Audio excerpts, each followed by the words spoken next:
Assalamualaikum warahmatullahi wabarakatuh. Perkenalkan, nama saya Kiki Widyasari. Saya akan mempresentasikan artikel ilmiah saya yang berjudul Peran dan Kedudukan Bahasa Indonesia di Era Globalisasi. Dosen pengampu Rizky Amelia Furkan, SSMA.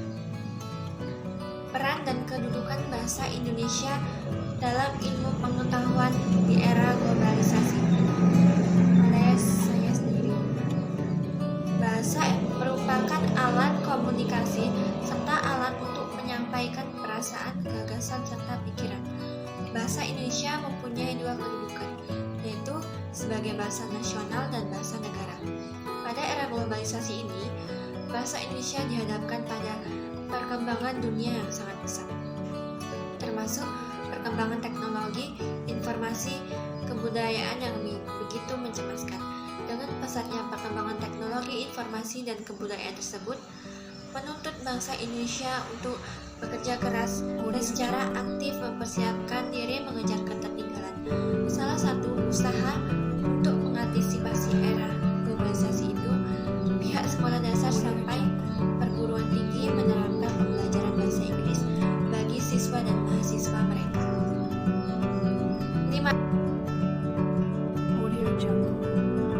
Pemberlakuan ini akan menyebabkan dampak positif dan negatif. Dampak positif akan memudahkan para pelajar dan juga mahasiswa untuk berkomunikasi secara internasional. Dampak negatifnya, mayoritas pembelajaran terhadap bahasa Indonesia menjadi berkurang, bahkan akan menjadi mundur. Bagaimana bangsa Indonesia mengejar ketertinggalan dari bangsa lain, dan bagaimana agar bangsa Indonesia tetap mencintai bangsanya dan juga bahasanya. Tentu harus ada kerjasama dan komitmen dari seluruh masyarakat Indonesia. Bahasa Indonesia dan bahasa Inggris di Indonesia merupakan bahasa yang memiliki peran penting dalam bidang ilmu pengetahuan di Indonesia. Peran tersebut adalah sebagai bahasa pengantar pendidikan dan bahasa sarana pengembangan dan pemanfaatan ilmu pengetahuan. Undang-undang menyebutkan peran bahasa pengantar pendidikan di Indonesia hanya dapat dilaksanakan dengan bahasa Indonesia. Namun, dengan era globalisasi saat ini, kemungkinan bahasa Inggris sebagai bahasa internasional dapat menggantikan kedudukan dan peran bahasa Indonesia. Penggunaan bahasa Indonesia tidak terlepas dari adanya tantangan. Strategi yang dilakukan untuk mengatasi tantangan ialah menumbuhkan sikap positif terhadap bahasa Indonesia.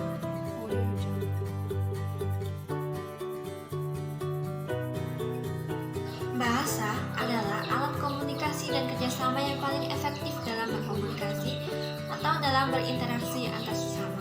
Bahasa merupakan sarana untuk berpikir, yaitu merupakan sumber awal bagi manusia dalam memperoleh ilmu pengetahuan dan memahaminya. Sebagai simbol dari sebuah pemahaman, bahasa telah memungkinkan manusia untuk memahami hal yang terdapat di sekitarnya, serta mengantarkan ia memiliki ilmu pengetahuan dan keahlian. Bahasa memiliki peran yang sangat penting dalam kehidupan sehari-hari. Bahasa Indonesia itu sendiri memiliki peran untuk menyampaikan perasaan dan pikirannya dengan sempurna dan lengkap kepada orang lain. Artinya, bahasa adalah alat untuk menyampaikan sesuatu yang terlintas dalam hati. Bahasa mempunyai fungsi tertentu yang digunakan berdasarkan kebutuhannya, karena bahasa dapat mengekspresikan seseorang dalam menyampaikan hal yang ingin disampaikannya. Dalam hal ini, fungsi bahasa sangatlah beragam. Bahasa dapat digunakan sebagai alat untuk berkomunikasi, alat untuk mengadakan integrasi, serta beradaptasi sosial dalam lingkungan maupun situasi di sekitarnya. Bahasa merupakan alat komunikasi yang digunakan manusia baik lisan maupun tulisan. Globalisasi merupakan era di mana terjadinya perubahan masa akibat pengaruh dari budaya luar atau budaya asing. Globalisasi mempengaruhi semua aspek kehidupan, termasuk bahasa itu sendiri. Tidak terpengaruh oleh bahasa luar atau bahasa asing yang terkadang membawa pengaruh negatif, baik dari segi budaya maupun segi bahasa yang tidak sesuai dengan bangsa Indonesia. Sudah seharusnya masyarakat Indonesia mematuhi aturan-aturan yang berlaku dalam bahasa Indonesia dengan memperhatikan situasi dan kondisi pemakainya. Era globalisasi merupakan merupakan tantangan bagi bangsa Indonesia untuk mempertahankan bahasa Indonesia agar terjaga eksistensinya. Sebagian pengguna bahasa Indonesia menganggap remeh terhadap bahasa Indonesia. Oleh karena itu, menjaga bahasa Indonesia merupakan suatu kewajiban bagi masyarakat Indonesia, apalagi seorang pelajar atau pihak yang terkait dengan lembaga pendidikan. Bahasa asing yang digunakan dalam bidang pendidikan sebenarnya hanya sebuah pengantar ilmu pengetahuan itu sendiri. Artinya, hal yang harus dikejar adalah ilmunya, bukan tentang bahasanya, agar tidak terpengaruh oleh bahasa asing, khususnya bahasa Inggris yang berakibat buruk bila kita tidak dapat menyaringnya, karena hal tersebut merupakan suatu kebutuhan keilmuan.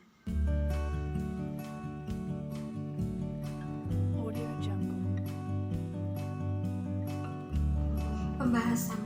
Bahasa Indonesia telah ditetapkan sebagai bahasa nasional pada tanggal 28 Oktober 1928, tepat pada peristiwa Sumpah Pemuda.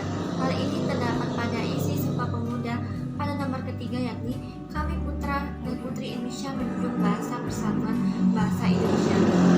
Sejak peristiwa Sumpah Pemuda, bahasa Indonesia digunakan sebagai bahasa nasional dan bahasa persatuan, baik dalam penggunaan secara lisan maupun tulisan hingga sekarang. Era globalisasi ditandai dengan derasnya arus komunikasi yang menuntut para pengambil kebijakan pada bidang bahasa bekerja lebih keras untuk menyempurnakan dan meningkatkan semua sektor yang berhubungan dengan masalah pembinaan bahasa.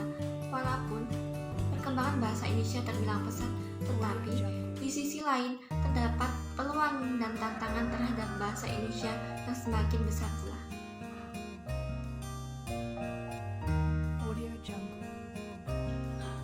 Arus globalisasi tentunya akan mempengaruhi seluruh aspek kehidupan manusia. Pengaruh tersebut meliputi bidang pendidikan dan kebudayaan. Salah satu yang dihadapi oleh dunia pendidikan adalah masalah identitas bangsa. Salah satu yang menjadi identitas bangsa adalah bahasa. Pengaruh dalam arus globalisasi dalam identitas bangsa ini tercermin dari sikap lebih mengutamakan penggunaan bahasa asing daripada penggunaan bahasa Indonesia. Bahasa Indonesia sebagai lambang dan identitas nasional tidak luput dari tantangan. Tantangan itu bersifat internal maupun eksternal. Tantangan eksternal itu sendiri adalah berupa arus globalisasi. Ilmu pengetahuan di era global saat ini dianggap sebagai kata kunci bagi kemajuan dan kemakmuran suatu bangsa, tentang kedudukan dan martabat suatu bangsa di mata dunia. Inovasi-inovasi yang dihasilkan dari dunia ilmu pengetahuan yang memajukan peradaban manusia sudah menggeser faktor sumber daya alam yang sebelumnya digadang-gadang menjadi kata kunci bagi kemakmuran suatu bangsa. Beberapa negara maju bahkan sudah lama menjadikan ilmu pengetahuan sebagai pendukung dalam pembangunan bangsa. Hal ini menunjukkan sangat berperannya teknologi dan informasi yang merupakan hasil dari ilmu pengetahuan dalam pembangunan suatu bangsa. Jusnali mengatakan bahwa pendidikan menjadi kebutuhan yang krusial karena bertautan langsung dengan ranah kehidupan manusia. Menghindari pendidikan sama dengan melemahkan kondisi diri sendiri dan menjauhkan dari sumber hidup. Maka dari itu, pendidikan merupakan suatu hal yang sangat dibutuhkan oleh setiap manusia.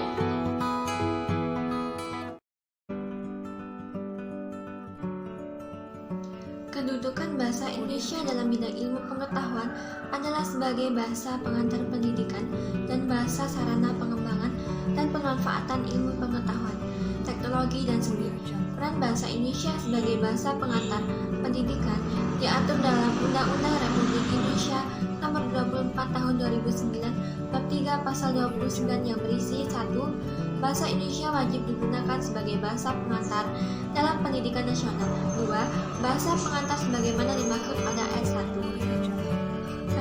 Dapat menggunakan bahasa asing untuk tujuan yang mendukung kemampuan berbahasa asing peserta didik. 3. Penggunaan bahasa Indonesia sebagaimana dimaksud pada ayat 1 tidak berlaku untuk satuan pendidikan asing atau satuan pendidikan khusus yang mendidik warga negara asing. Berdasarkan peraturan di atas, dapat disimpulkan bahwa bahasa Indonesia wajib digunakan sebagai bahasa pengantar pendidikan, dan bahasa asing hanya digunakan untuk mendukung kemampuan berbahasa asing peserta didik. Era era globalisasi yang berkembang saat ini justru mematahkan pembahasan di atas. Hal ini disebabkan kedudukan bahasa Indonesia di dunia masih sangat lemah dibanding dengan bahasa Inggris yang berkedudukan sebagai bahasa internasional. Fenomena yang terjadi dalam pergeseran bahasa Indonesia akibat dari globalisasi tentunya menjadi tanggung jawab semua pihak dalam mempertahankan eksistensi atau jati diri bahasa Indonesia di mata dunia internasional. Salah satu cara untuk mempertahankan bahasa Indonesia dari berbagai tantangan di era globalisasi adalah dengan melalui pendidikan bahasa Indonesia. Peran guru di sini, khususnya guru bahasa Indonesia, sangatlah diperlukan dalam menjaga atau mempertahankan bahasa dari pergeseran atau bahkan sampai bahasa itu sendiri punah. Strategi untuk mengatasi tantangan tersebut antara lain garis haluan kebahasaan, pengembangan bahasa, dan pembinaan bahasa, serta cakupan perencanaan bahasa. Adanya sikap positif terhadap bahasa Indonesia pun perlu ditingkatkan guna mengatasi masalah tersebut, yaitu yang pertama sikap kesetiaan berbahasa Indonesia dan kedua sikap kebanggaan berbahasa Indonesia. Penutup, bahasa Indonesia berfungsi sebagai bahasa nasional dan bahasa negara, di mana salah satu permulaannya adalah digunakannya bahasa Indonesia sebagai pengantar atau penghala ilmu pengetahuan. Salah satu syarat bahasa sebagai penghala ilmu pengetahuan adalah adanya kemantapan dan kesesuaian bahasa terhadap perkembangan zaman dan budaya masyarakatnya. Dalam hal ini, bahasa Indonesia belum mampu menjadi penghala ilmu pengetahuan secara maksimal, sehingga dapat dijumpai penggunaan bahasa Inggris di dalam sumber-sumber informasi yang mutakhir. Penggunaan bahasa Inggris tersebut dapat merusak atau mengerus fungsi bahasa Indonesia jika dilakukan secara boros dan tidak mengikuti kaidah kebahasaan dan penggunaan bahasa asing dengan baik dan benar. Bahasa Indonesia merupakan milik semua masyarakat Indonesia. Jadi, sudah seharusnya masyarakat Indonesia, terutama kaum cendekiawan, menggunakan bahasa Indonesia secara maksimal sebagai upaya pelestarian dan memasyarakatkan bahasa Indonesia, serta menggunakan bahasa Inggris atau bahasa asing lain seperlunya saja. Namun, masyarakat Indonesia harus tetap mempelajari bahasa asing, terutama bahasa Inggris, agar tidak kalah bersaing di era globalisasi saat ini.